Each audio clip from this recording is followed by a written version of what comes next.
Olá, sejam muito bem-vindos a mais um Isto Não é Pera Doce. Neste programa vamos conversar com Paulo Duarte. Nasceu em 1979, em Portimão, no seio de uma família católica, mas relativamente pouco praticante. E este elemento é interessante na biografia do nosso convidado porque ele hoje é padre jesuíta. O padre Paulo Duarte começou por sonhar em ser veterinário, fez uma candidatura à medicina veterinária e acabou por frequentar o curso superior de ergonomia. Mais tarde seria comissário de bordo na Portugália, tendo passado 3 anos a andar nas nuvens, como costuma dizer. O percurso pessoal foi de uma descoberta progressiva da espiritualidade. Quando decidiu entrar para a Companhia de Jesus, fez o noviciado durante 2 anos, o voto de pobreza, castidade e obediência. Tirou o curso de Filosofia e fez mestrado em Teologia Fundamental. Entretanto, já publicou 2 livros, Deus como Tu e Rezar a Vida. Muito obrigado, Padre Paulo, por ter aceitado o nosso convite. Obrigado, Este é um pelo podcast. convite. Sim. Não, o padre é uma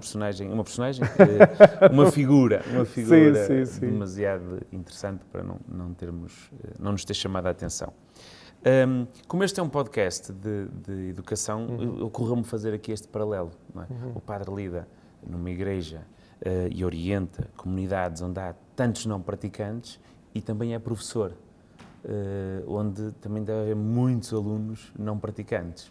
Bem, só corrigir, eu fui professor, entretanto mudei de missão e estou mais a acompanhar a retiros, mas sim, durante o tempo de colégio havia muitos alunos, e sobretudo a reação, a provocar, sobretudo porque era um colégio religioso, não é? E então todos tinham a disciplina de educação religiosa, eu era professor, fui professor dessa disciplina, e havia conversas muito giras, e eu dizia-lhes, olha, eu sinceramente, está mais do que vocês serem daqui a acreditar ou não, porque todos nós temos crenças, e depois também desmontava isto, até a não crença é uma crença, não é? Às vezes esquecemos estes pormenores.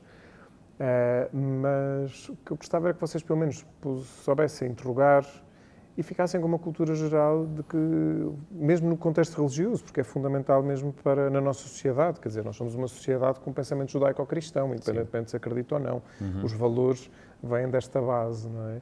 E ter consciência também desses valores e como eles também se podem aplicar na educação, no modo de educar, porque depois, mesmo se estamos a falar de alunos, um dia serão pais e mães que irão educar também. Portanto, a educação não é uma coisa exclusiva, nada que se pareça da escola. Muitas vezes a tendência é pôr a educar para a escola.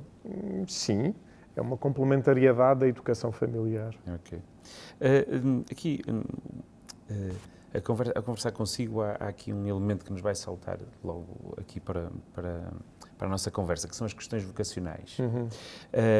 Nós muitas vezes associamos a descoberta da vocação como algo assim mais um género de uma revelação. Acontece e ficamos logo com a certeza e vamos correr isso atrás de alguma coisa. Mas o seu percurso demonstra precisamente o contrário, ou seja, não há aqui uma linearidade. Há uma descoberta progressiva, às vezes lenta, às vezes dúvidas, não é?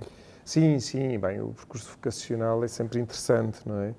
Eu gosto muito às vezes de ir à etimologia das palavras vocação, vocar, é voz, ser chamado, não é?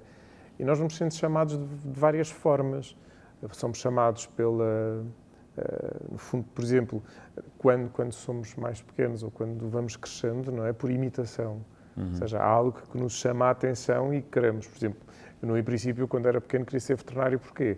Porque achava espetacular ir à casa dos meus avós, que tinham porcos e vacas e afins, e aquilo era espetacular, e sobretudo quando era o momento do nascimento dos porcos e das vacas, aquilo era fascinante. Portanto, dizia, eu quero ser veterinário por isto. Portanto, é a tal situação da experiência, da imitação de algo que vem surgindo. Enfim, depois quis ser veterinário, era aquilo que eu queria e portanto, mesmo quando fiz na altura do 9º ano, já se fazia aqueles testes vocacionais. Eu acho que enfim, uma confissão em público, eu acho que aldrabei aquilo um bocadinho, porque eu queria, como eu queria a veterinária, portanto respondia para aquilo que eu queria, não é? Pronto, para bater certo. E depois, claro, as coisas não são como se quer, porque também, por exemplo, na altura, sobretudo na altura do secundário, eu tinha algumas atividades. Eu praticava ginástica acrobática de competição, fiz parte do teatro da escola, como delegado de turma, organizei algumas viagens E cá está, as notas e os estudos, tudo não deram, e depois acabei por não entrar em medicina veterinária. Porque não houve um ano que eu concorri só a medicina veterinária e não entrei.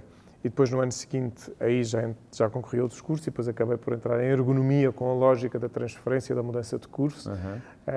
E o pormenor é que havia 10 vagas para mudança de curso e eu fiquei em 11º lugar. Portanto, eu percebi, ok, a veterinária não está por aqui. E acabei por entrar em ergonomia, mas ainda assim, mais uma vez, a experiência da vida, não é? Porque acabei por concorrer à Portugália. E porquê? Porque no 12º ano fomos de viagem de finalistas a Londres e na brincadeira eu fiz um discurso a bordo porque estava a passar o cometa Hale-Bopp na altura e estou a dizer, tem jeito para isto e tal, e não sei o quê. E por que não? Olha, resolvi concorrer e, bem, tenho que dizer, concorri no primeiro ano em que não entrei na faculdade, em que também tenho uma experiência de trabalhar na recepção. Trabalhei durante 9 meses numa recepção. Não sabia. É verdade, trabalhei durante 9 meses numa recepção e foi também uma experiência muito enriquecedora. Enfim, e já tinha feito aqueles pequenos trabalhos de verão, isto sendo Portimão, Algarve, verão, portanto, aqueles trabalhos de verão de trabalhar numa gelataria. Que nós nunca associaríamos a alguém que depois, no final deste percurso todo, chega a padre. E agora vai ser padre. Não, e depois dizia, não é? E depois eu acabei por concorrer à TAP, fui eliminado porque corri às unhas, e depois concorri à Portugália e acabei por entrar. E é verdade que nessa altura, porque é isso, que nós às vezes falamos da experiência da vida, parece que há uma linearidade, mas não é assim, porque muita coisa se vai, pessoas que encontramos, realidades que vamos vivendo e, portanto, isso também nos estimula a pensar noutras possibilidades. E, entretanto, conheço os jesuítas, no Centro Universitário Padre António Vieira, em Lisboa, e a espiritualidade, ao fazer uma peregrinação, desafiou-me a algo mais. Se bem que isto de ser padre também não... Lembro-me quando tinha 5 anos que foi uma coisa que surgiu o ser padre, mas depois rapidamente se dissipou. E mais tarde, enfim, quando desenvolvo um pouco mais a vida religiosa, digamos, com os meus 15 anos, também houve ali o bichinho a surgir, mas não, veterinária, era o que eu queria. E aí sim resolvi aprofundar este sentido mais vocacional com o discernimento. Que eu acho que é uma coisa que deveria ser, mesmo para o mundo da educação, mesmo ajudar a pensar, enfim, crianças e adolescentes, enfim, as crianças já se pode na sua medida, mas sobretudo os adolescentes, quando começam a pensar um percurso vocacionu ali às vezes no terceiro ciclo. Eu ia-lhe também perguntar isso, se acha que, por causa do seu, lembro-me de ter lido ou ouvi falar sobre isso, que era a questão da importância do discernimento para ouvir ali, para o autoconhecimento. E como é que nós podemos promover isso nas escolas, onde os alunos têm tão pouco silêncio, tão pouco tempo dedicado a si mesmo, nas escolas e na família? Nas escolas e na família. Nós estamos... há um filósofo sul-coreano que está radicado na Alemanha, o Byung-Hun Chang, que ele fala da sociedade do cansaço.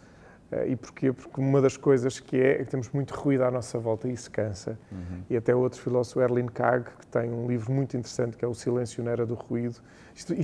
Porque às vezes a gente fala do silêncio, há aí um padre a falar, vai logo para a espiritualidade. Sim. E não, ou seja, isto é uma coisa que mais do que espiritual ou religioso, é uma necessidade que nós temos.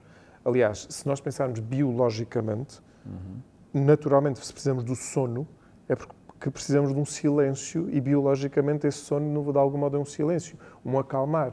E tanto acontece durante o sono, metabolicamente, psiquicamente, por aí fora. Portanto, já de biologicamente falando, temos aqui uma necessidade de silêncio. E também nós, ou seja, na medida que temos conhecimento, e hoje também já há estudos neurocientíficos, que mesmo quando estamos, imaginamos, numa conferência, ou quando estamos, a nossa atividade cerebral vai ao máximo até quase aos 50 minutos. Depois precisamos de um intervalo. Já não entra mais nada. Sim. Porquê? Porque precisamos digerir aquela informação recebida, mesmo que seja cognitiva. E essa dedicação, por exemplo, ao silêncio e a alguma solidão, integrar isso nas rotinas das crianças e dos jovens, não pode promover também mais atenção, mais concentração, mais dedicação? Vamos ver, o silêncio, quando bem vivido, vai nos ajudar a escutarmos-nos. Isso também é uma educação, também se educa isso, não é? Até às vezes, na celebração de casamentos, proponho mesmo, há ali um momento que eu digo, olha, ao chegar a casa, tenham pelo menos 5 minutos de acalmar, acender uma vela, um silêncio, acalmar, porque depois parece que estamos constantemente, e que estamos numa sociedade do fazer, e temos de estar constantemente a fazer coisas, e parece que deixamos de fazer, deixamos de ser. E o silêncio, educar a criança, educar o adolescente no silêncio, eu insistia muito com os meus alunos antes de fazerem os exames, dizia-lhes, não ataquem o exame, se faz favor. Ou seja, respirem fundo, calma, serenar. Ou seja, permitir, no fundo, toda uma interioridade, a dar tempo e espaço para que o cognitivo possa entrar em ação. Porque acho que nós estamos numa sociedade, mais uma vez, que temos evoluído tanto na sociedade industrial, que nos faz de nós, seres humanos, pequenas máquinas. E nós não somos máquinas. Mesmo às vezes na comparação de o cérebro é o software, a loja é o software, o resto é o hardware, cuidado com estas metáforas, não é? Ou então, nas empresas, ou até mesmo na escola já aconteceu, temos que pôr a engrenagem a andar. Sim, sim. Estas metáforas parece que não, mas também entram para uma lógica que nós, seres humanos, não somos máquinas. Claro que a gente existe e nós, claro, é óbvio, mas e depois quando entramos no cotidiano e quando entramos no tal fazer, mecanizamos a realidade. Nós não somos máquinas, somos seres humanos. Somos seres humanos. Enfim, tenho usado esta lógica, não é, do eu, da identidade, que tem 5 dimensões. Aqui vou buscar Merleau-Ponty, um fenomenólogo do século XX, que deixou de falar da realidade como partes, enquanto ser humano, para apresentar corpo, mas para falar de dimensões. Então, porque as partes em si, cá está, uma máquina constituída por partes, que necessitam umas das outras, mas são isoladas entre si. As dimensões, no fundo, elas interligam-se. Por exemplo, no nosso caso, temos a dimensão física, a dimensão psicológica e emocional, a dimensão racional, a dimensão relacional ou social e a dimensão espiritual. Espiritual, chamo-lhe espiritual e não religiosa. Sim. Ou seja, porque todas as questões de existência E estas dimensões estão constantemente em diálogo. Ora, se eu, por exemplo, tenho que fazer uma coisa intelectual, imaginemos um exame, não é? Também diz isto aos meus alunos. Não almocem uma feijoada antes, ou um cozido à portuguesa, antes do exame, se vão fazer o exame. E a dimensão física... Porque a dimensão física vai interagir com a racional, porque nós somos um todo. E, portanto, biologicamente, portanto, somos um todo. Também lhes dizia, com algum humor, por favor, não se apaixonem nem terminem relações na altura dos exames. Porquê? Porque a parte emocional vai interagir com o intelectual. Ou seja, estas dimensões estão constantemente em diálogo. E nós precisamos, e voltando aqui ao silêncio, precisamos desse silêncio para que também nessas dimensões possa haver uma digestão. Para pensar, por exemplo, na dimensão social, quer dizer, enfim, infelizmente ainda estamos afetados com esta guerra a acontecer, não é? Portanto, socialmente, se há um conflito social, familiar, ou neste caso um conflito de uma guerra, isso também vai influenciar todas as nossas outras dimensões. Só para dizer que nós, como um todo que somos nestas dimensões, em constante interação, quase diálogo, podíamos dizer, vai nos influenciar no nosso modo de estar e ser. Já alguns colégios e algumas abordagens promovem a meditação. Sim. Fazer o silêncio. Seria positivo? Não, completamente. Por exemplo, nós, enfim, no contexto, portanto, colégios da companhia, são colégios religiosos e havia a promoção da chamada oração da manhã. Portanto, na primeira aula, independentemente da disciplina, havia ali 5 minutos da oração da manhã. Por exemplo, eu com os mais pequenitos fazias mesmo no sentido de proposta de respiração, oração, no sentido mais de respiração, de presença. Aqui falamos deste focusing, mindfulness, para tomar consciência do ser. E eles sentiam a diferença. E porquê? Nós às vezes achamos, mas isto agora é difícil. Claro que é difícil se eu proponho 1 hora de chofre. Porquê? Porque nós, a nossa interioridade, não estamos habituados. E, portanto, os ruídos interiores vêm ao de cima e, claro, não queremos ouvi-los, não é? Portanto, isto vai sendo aos poucos. 5 minutos, 6, 10. Obviamente que depois não há muito mais tempo, porque é uma escola, tem o seu horário. Mas podemos fazer isto em casa. E quando nós permitimos esta interioridade vir ao de cima, permitimos este silêncio falar de quem somos, e agora acrescentar uma coisa que me parece fundamental, sem julgamento. Porquê? E aqui, enfim, mea culpa, aqui é nome de uma lógica religiosa muito moralista, não é? Nós julgamos-nos muito. Independentemente agora aqui de uma crença, porque nós somos resultado de uma educação, quer queiramos, quer não, judaico-cristã, como dizia, mas há muito julgamento, por exemplo, das realidades, vamos chamar emocionais, há quem lhe chame positivas e negativas, e eu não acho piada lhe chamar positivas ou negativas. Porquê? Porque porque de tudo podemos tirar algo positivo para o crescimento. Mas imaginamos, não é? Portanto, vem uma zanga, vem uma tristeza ou até vem um ódio, isso é mau. Calma, não é mau, é algo interior com o qual eu não me posso julgar. Agora, o que é que eu sou chamado a ver? Está a vir. O que é isto? De onde é que vem? Porquê? Porque muitas vezes nós somos influenciados, e portanto isto ajuda-nos a perceber o todo, somos influenciados por uma consciência e por uma inconsciência. E o inconsciente é a quantidade de informação que também vamos recebendo de fatores sociais. Pois, as melhores pessoas são as que têm melhores notas. Estou aqui a dar um exemplo, sim, não é? Sim. As pessoas mais felizes são aquelas que não sei o quê. A gente vai ouvindo isto em contexto, seja em casa, seja na escola, questões afetivas, questões sexuais, por aí fora. O modo como nós vamos ouvindo essa informação e se depois lidamos com ela interiormente e dizer, mas que horror, eu ouvi isto destas figuras que são importantes de referência, logo eu se calhar, não pode ser. Então vai aquilo que Jung chama a sombra. Muito. Eu até daqui a pouco vou-lhe fazer uma pergunta sobre isso, sobre darmos muitas mais respostas do que ajudarmos a encontrá-las a partir de um processamento de uma coisa que eu ouvi dizer. Mas voltando ainda aqui, para não sairmos já do tema, desse lado racional. Há pouco disse-me, antes de começarmos, que a nossa sociedade valorizava muito mais esse lado racional, visível nas notas, não é? No foco nas notas e nos exames. Sim. Por exemplo, hoje os pais, muitas famílias, têm os filhos num corre-corre por causa de atividades, e eles não param... As explicações para tirar as melhores notas, para... Ficam sem o tal direito ao silêncio e direito à solidão. Nós não somos educados para o não fazer nada. E então, o que acontece é, quando nós não fazemos nada, parece que não somos pessoas. E o não fazer nada faz parte da vida. Aliás, os italianos têm a famosa expressão dolce far niente, porque é importante. E o que é que se passa? Como também, enfim, hoje em dia, esta coisa da projeção dos pais, porque depois e cá está também as redes sociais com os influencers de ser melhor pai, melhor mãe, melhor educador, etc. Isto é muito perigoso, porque às tantas projetamos em comparações quase impossíveis na nossa realidade concreta. E o que acaba por acontecer é quando nós projetamos, então, o melhor onde? Naquilo que é mais fácil, que é uma avaliação. Obviamente tem critérios e precisamos de avaliação de critérios, mas a partir de uma nota. E isto é que, para mim, a meu ver, torna-se perigoso. Enfim, numa formação que fiz, o formador dizia uma coisa interessante, que era: experimentem entrar numa sala de aula e perguntem quem é o ou a melhor.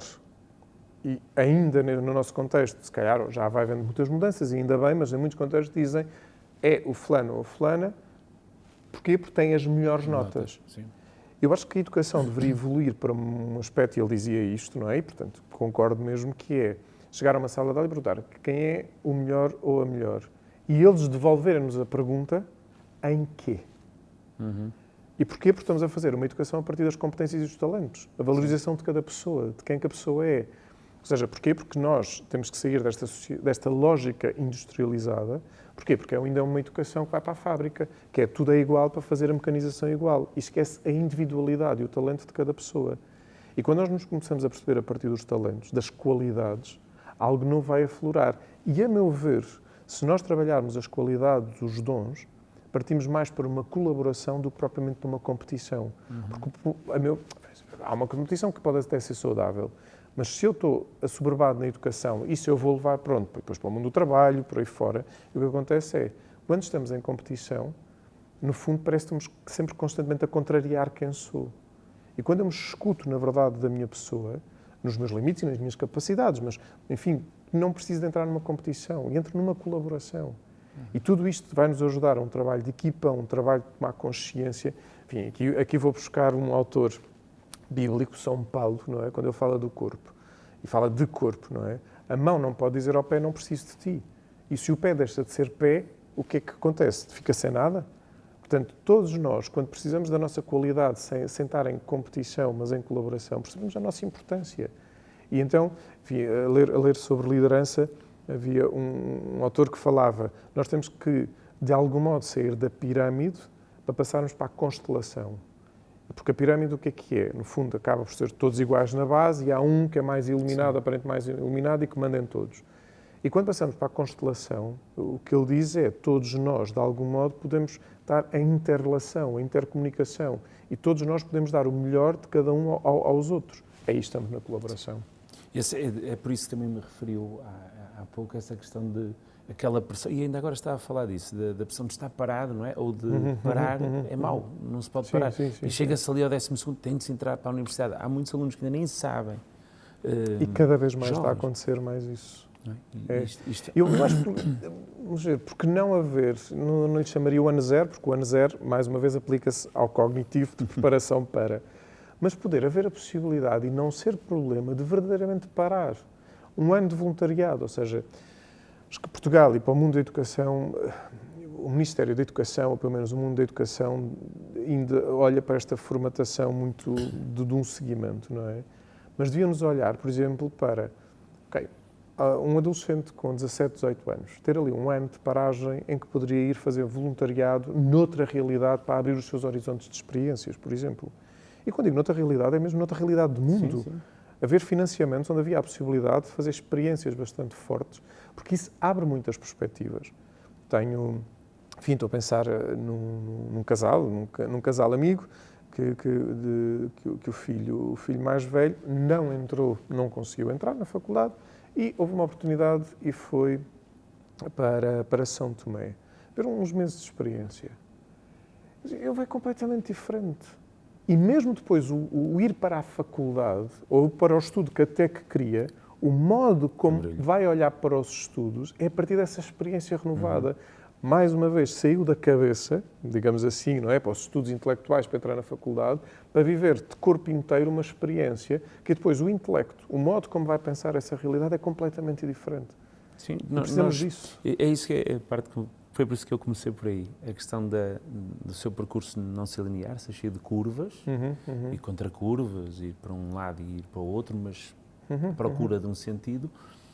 E aqui não estou a falar também com sentido religioso. E nós, como sociedade, muitas vezes o recusamos isso às nossas crianças, aos nossos jovens. Por exemplo, no seu caso, não foi a sua família, como tinha dito que detectou provavelmente uma vocação, não foi a escola, nunca nenhuma psicóloga lhe disse. Devia ser padre. Não é? Não. E onde é que isto deixa as orientações vocacionais? Porque é que nós, como escola, ou todos os professores, ou todas as estruturas educadores em geral, sim. Nós não estamos a conseguir, ou se calhar há imensos jovens, ou a grande maioria, não está a conseguir descobrir a sua vocação? É possível que estejamos a perder isso?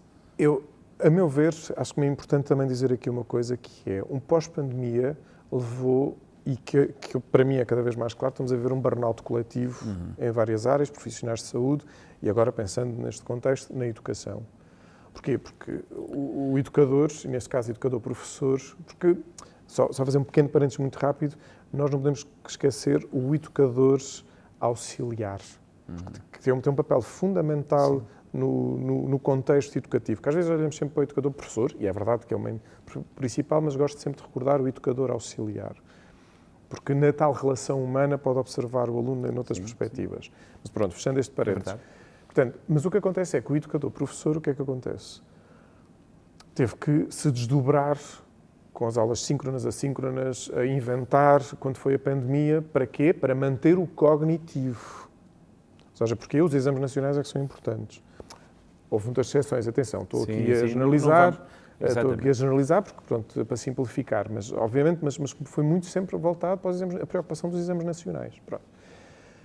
E o professor educador está muito cansado e não consegue ter aquela vocação de acompanhar o educando na sua característica principal. Ou seja, tem uma massa, que é uma turma, e claro, vai estando atenta a quem é o aluno, a aluna, em alguma sociedade. Na maior parte do caso são muitas turmas. Até. Na maior parte do caso são muitas turmas e é impossível. Sim. E, portanto, repensar a educação nesse sentido é fundamental. Para quê? Para precisamente poder ajudar o educando, a educanda, no seu caminho particular, ou neste caso, de descobrir um discernimento, para usar a expressão, não é? Mas pelo menos onde é que vocacionalmente pode haver uma realização. Portanto, porque nós vemos muita gente com uma capacidade artística imensa, por exemplo, a pegar numa área que diminui e que é desvalorizada, porque muitas vezes dizem os pais, olha, ok, queres ir para essa área, mas tira outro, no sentido para ver se assegura trabalho, não é? E quer dizer, às vezes é um desgaste muito grande. Mas, por exemplo, vocação artística, outras vocações, por exemplo, nas literaturas ou nas áreas das humanidades, porque o importante são as ciências, porque é que dá trabalho, aparentemente. Mas será que a pessoa está preparada vocacionalmente, até cognitivamente, intelectualmente para isso? E, portanto, o educador, neste sentido, que está mais atento, pode ajudar aqui a abrir perspectivas de olhar. Esta pessoa, se calhar, por exemplo, o modo como escreve, o modo como está na aula, o modo como intervém. O nosso foco até aqui neste podcast e no Schooling tem sido um pouco puxar por esse lado, que é há muitas coisas que nos escapam porque não conseguimos observar, não conseguimos registar essas observações e principalmente não temos tempo a partilhar, porque um professor pode reparar e não ter reparado e estamos todos a trabalhar, ou outro ator qualquer que esteja a trabalhar com um jovem. Porque depois há um monte de problema, a meu ver, quer dizer, porque a educação é de uma grandeza tremenda, aliás, é um pilar fundamental. E, quer dizer, eu percebi-me disto, quando uma pessoa está no mundo educativo, está altamente burocratizado. As 350 mil milhões de reuniões que têm de acontecer para justificar não sei o quê, mais os papéis. Portanto, o educador, às tantas, não tem tempo, está a preencher papéis, ou seja, está a dar, ou preparar ou dar aulas, e depois está a preencher papéis. Sim. E não tem tempo, o tal silêncio para pensar, olha, deixa-me pensar a turma, além de ter as muitas turmas, deixa-me pensar a turma, o que é que pode-se fazer? Olha-me, curiosamente, este aluno veio-me tirar uma dúvida, esta educanda veio ali me perguntar qualquer coisa. Olha, deixa-me, se calhar pode ser um desafio para pensar algo. Não há tempo para isso. As pessoas estão a ser reduzidas a essa questão do registro, partilhadares, lá está. A questão mais do lado racional, para depois gerar notas. Para gerar. Mas há uma insuficiência física para isso. Claro, mas por isso é que quando nós queremos pensar, de facto, a sociedade, e a educação é um pilar da sociedade, deveríamos pensá-la a partir de uma humanização.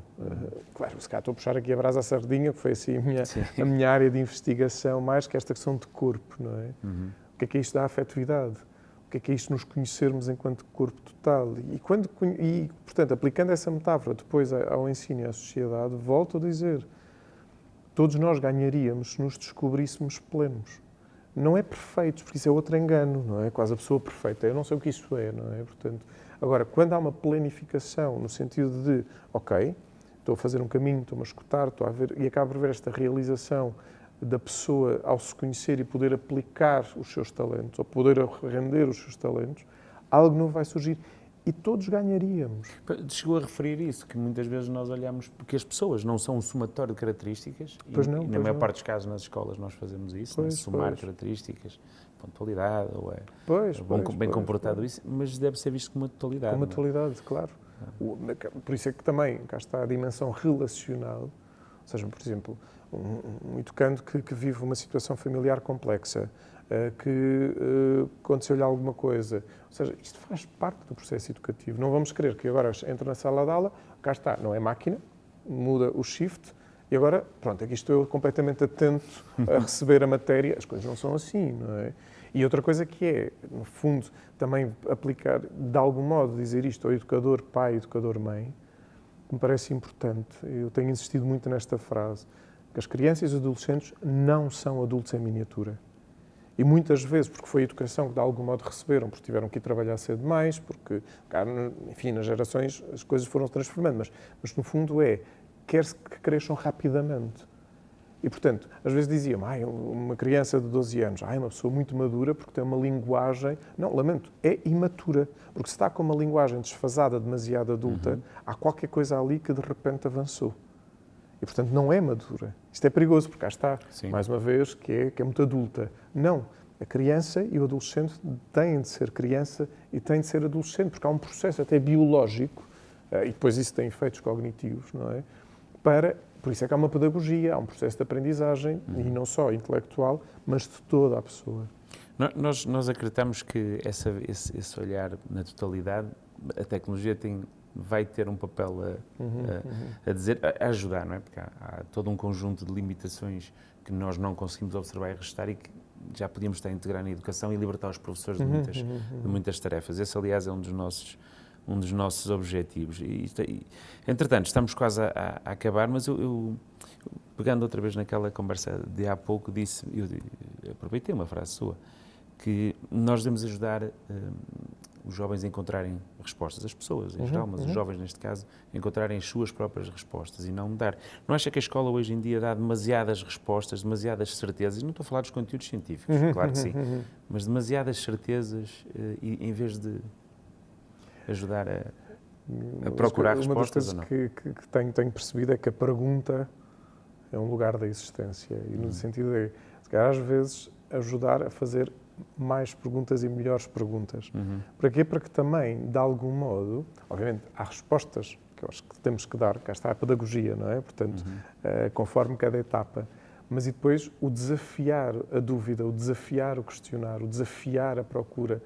Porque cá está, se eu não pergunto o que é que está para lá daquele monte, chamemos-lhe assim, eu não me ponho a caminho. Claro. E, portanto, a dúvida, a inquietação, o suscitar o gosto de perguntar ou da curiosidade, também faz parte do nosso lugar enquanto educadores. Mas depois é perceber o lado também muito bonito da educação, que é, no fundo, da liberdade, não é? Mesmo educadores, seja educadores pai-mãe, seja educadores professor ou auxiliares, no fundo também é a sabedoria e os mestres, no fundo, o magister, não é? Daí o magistério, o mestre. O que é que ajudava? Ajudava a que que o discípulo, não é, pudesse fazer o seu caminho de descoberta e, quem sabe, até poder superar o mestre. Não há problema. Mas essa descoberta é como que é? A partir da inquietação, da pergunta. Não é dar a papinha feita constantemente. É, se calhar, dar um espaço para que haja a inquietação, a descoberta, e se de repente vem algo novo, seja de uma criança, seja de um adolescente, não desvalorizar rapidamente. Mesmo que até aparentemente possa ser ridículo, mas calma, houve uma tentativa. Não é? Se a criança vem com um desenho, ou se o adolescente vem com uma proposta ou uma ideia, não lhe cortar logo as vasas. Sim, quer transformar o mundo, quer mudar o mundo. Ok, o adolescente quer mudar o mundo. Tem ali as hormonas aos saltos, no bom sentido, não é? Ok, nós é que vamos ter que ali ajudar a balizar, é verdade. Mas sempre com esta lógica de ajudar a abrir perspectivas, ajudar a que possa, sim senhora, a crescer e ajudar, porque nesse crescimento vai ajudar também a sociedade a crescer. Pois, eu vou aproveitar esta... Eu tinha aqui tantas perguntas para fazer, mas não... Poderá haver o podcast versão 2. Sim, e terá que haver mesmo. Tinha aqui muitas coisas para abordarmos, para levarmos nesta conversa. Mas vou só... Essa questão de tenho que terminar com isto. Esta questão da escola ter assim... fazer menos questões e às vezes... Vou pegar no tema do bullying. Sei que já partilhou que também foi vítima quando foi jovem na escola e depois superou isso. E muito bem. Ainda recentemente saíram dados de que os casos de bullying estão a aumentar nas escolas. Como é que a escola, depois de tanto debate, tanto esforço, tantos trabalhos que são feitos, como é que ainda conseguimos acabar com mais intolerância, mais agressão dentro de um espaço que... Pois, bem, enfim, dava-nos uma... Isto se calhar será para outra oportunidade, porque a meu ver, há várias coisas que é preciso acontecer. Uma educação para a afetividade. E quando eu falo de uma educação para a afetividade, é termos tempo, espaço e tempo para nós nos conhecermos como pessoas e como a criança e o adolescente se possa também conhecer como pessoas. Isto é um trabalho fundamental que tem que acontecer a partir de casa, escola, casa. Ou seja, tem que haver essa colaboração. Porque muitas vezes o que acaba a acontecer mesmo no bullying é resultado das tais competições subtis e ao mesmo tempo que são manifestações de grandes inseguranças. Vamos ver, o agressor é inseguro. Ou seja, há uma insegurança. Para ter que partir para uma agressão, há uma insegurança de fundo. E, portanto, ajudar também, porque depois é fundamental ajudar a vítima, é fundamental de ajudar que a vítima esteja em segurança, mas o agressor também precisa dali de um apoio para perceber o que é que o leva àquela tensão ao ponto de gozar, seja fisicamente realmente, seja no cyberbullying, não é? Ou seja, o que é que se passa ali para permitir que isto aconteça? E, portanto, uma educação para a afetividade e para mostrar verdadeiramente os efeitos negativos de uma agressão vai ajudar a que todos possam compreender que, nesta humanização enquanto pessoas, há muito trabalho a ser feito. E aqui, mais uma vez, é um trabalho, introduz um termo novo, que é um trabalho comunitário, que é de todos. Sim. Porque depois, às vezes, temos a tendência de descartar temas complexos. Não, isto é para os pais. Isto é para a escola. Isto é para a sociedade. Isto é para os políticos. E parece que vivemos em bolhas e à espera que cada um resolva, e quando nós nos temos que começar a integrar e perceber o trabalho humano, o trabalho social é de toda a gente, não é só de umas, cá está, de umas partes. Voltamos outra vez a estas dimensões em diálogo, em relação, para que verdadeiramente nos possamos humanizar. Mas eu gostava de desenvolver um bocadinho mais, mas... Ainda por cima, este é um tema que para nós também é muito caro, esta questão de colaboração e pôr toda a gente a trabalhar para o mesmo e a comunicar e a partilhar informação. Mas pronto, vamos ficar para uma próxima oportunidade. Pedimos sempre à equipa do Schooling para nos fazer uma ou duas perguntas para o nosso convidado e temos duas muito simples. Uma era, que professor ou professora mais o marcou ao longo do seu percurso escolar? Bem, quer dizer, eu corro ser injusto porque houve... Pode ser mais do que um. Pois, pode ser. Olha, foi uma professora de ciências do 10º ano, uma professora de português também no secundário, e a minha professora de química do 12º. Ainda me lembro, bem, professora Rosário, professora Elisa e professora Marinela, respectivamente, têm nomes, não é? E se vou mais atrás, recordo também no quinto ano uma professora de trabalhos manuais que tinha assim muito cuidado connosco. Pronto, isso aqui como criança, mas essas professoras marcaram muito primeiro pela paixão com que davam a aula e por outro lado também o cuidado com que, se havia dificuldades e se havia dúvidas, tentavam sempre falar, tentavam sempre mostrar outra perspectiva. Mas pronto, e corro a ser injusto porque depois há outros professores e mesmo na faculdade, até educadores, mas enfim, são estes assim que me vêm, estas que me vêm rapidamente. Bem, vou terminar só com mais uma questão. Se amanhã tivesse de regressar à escola, o que é que não queria de todo encontrar e que existia na sua época, enquanto aluno? Enquanto aluno, pois, porque isto, entretanto, eu como já vivi muitas realidades de escola e depois já mesmo como educador, assim, o que é que eu não gostaria de contar? Falta de empatia. Ou seja, porque às vezes, enfim, o que é que quer dizer isto com falta de empatia? Porque às vezes havia esta massificação, claro, temos estes bons exemplos destes educadores, mas era tudo muito reduzido à cabeça. Volto a dizer, muito ao cognitivo, portanto, faltar muito, ou seja, este lado mais, diria, de integração total entre toda a comunidade, que eu acho que isso já vai havendo, por isso, mas ainda assim, a comunidade toda, ou seja, ser uma coisa cada vez mais comunitária. Padre Paulo, muito obrigado pela sua disponibilidade, pela sua presença e pela sua partilha. Gostei muito da nossa conversa. Obrigado. Quanto a nós, até ao próximo programa.